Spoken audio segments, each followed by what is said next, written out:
लिखने वाले श्री जयदेव महाप्रभु, बंगाल का उनका जन्म। उनके साथ एक लीला हुई कि एक बार वो अपने किसी शिष्य के यहां से प्रसाद पाकर के कहीं जा रहे थे। खूब सारा धन धान्य सोना चांदी उनके पास था।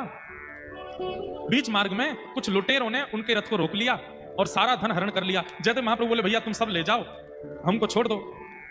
तो डाकुओं ने सोचा कि इसने हमारा मुंह देख लिया है, हमारा रूप पहचान लिया है, ये राजा को जाकर के हमारे बारे में बता देंगे, हमारी मृत्यु हो जाएगी, हम पकड़े जाएंगे। तो उन डाकुओं ने क्या किया, महाप्रभु जी को पकड़ के आधी रात में दोनों हाथ और पैर काट दिए जयदेव महाप्रभु के, और उनके बचे हुए शरीर को एक कुआं में फेंक करके रथ लेकर के चले गए। जयदेव महाप्रभु वहीं कुआं में पड़े पड़े गीत गोविंद गा रहे हैं, ठाकुर जी का स्मरण कर रहे हैं। तभी एक नगर का राजा वहां से निकल रहा था। उसने जैसे स्वर सुना तो वो राजा भी गीत गोविंद का पाठ करता था, पर जयदेव महाप्रभु से कभी मिला नहीं था। उसे पता था कि जो गीत गोविंद मैं करता हूं वो कुछ जयदेव महाप्रभु ने लिखा है, पर उनका दर्शन नहीं हुआ आज तक मुझे। कुआं में झांक करके देखा तो बिना हाथ बिना पैर का कोई व्यक्ति, और मंद मंद मुस्कुरा रहा है, रक्त की धार बह रही है, और बस जगन्नाथ जी को याद कर रहे हैं। सैनिकों से कहा, जल्दी निकालो इनको बाहर। जयदेव महाप्रभु को बाहर निकाला, पूछा, आप कौन हैं? जयदेव महाप्रभु ने अपना परिचय नहीं दिया, बोले कि बस मैं तो जगन्नाथ जी का भक्त हूं, यहां से जा रहा था, किसी व्यक्ति को कुछ चाहिए था, लूट के ले गया, मेरे हाथ पैर काट गया। अरे भगवान, आप मेरे नगर चलिए, मैं आपकी चिकित्सा करवाऊं। और जयदेव महाप्रभु को लेकर के गए, उनकी मल्लम पट्टी आदि करवाई, चिकित्सा करवाई, और राजा ने जयदेव महाप्रभु को अपना राजगुरु बना करके अपने पास बैठा लिया। आज्ञा मांगी, ध्यान से सुनिएगा सब लोग। एक दिन जयदेव महाप्रभु से आज्ञा मांगी कि हे महाप्रभु जी, आप मुझे आज्ञा कीजिए कि मैं एक नियम धारण करना चाहता हूं।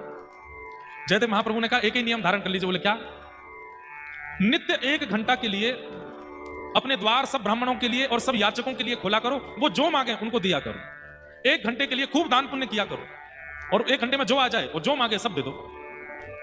राजा ने कहा, जो आज्ञा। अब तो महाराज पूरे भारत में हवा की तरह बात फैल गई कि उड़ीसा प्रांत में एक राजा है, 1 घंटे के लिए द्वार खोलता है, उतने में जो पहुंच जाए, जो मांगते हैं सब देता है।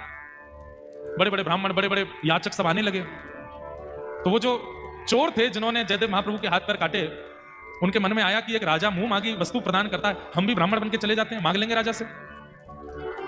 उन्हें यह नहीं पता था कि जिनके हाथ पैर हमने काटे वो वहीं बैठे हैं।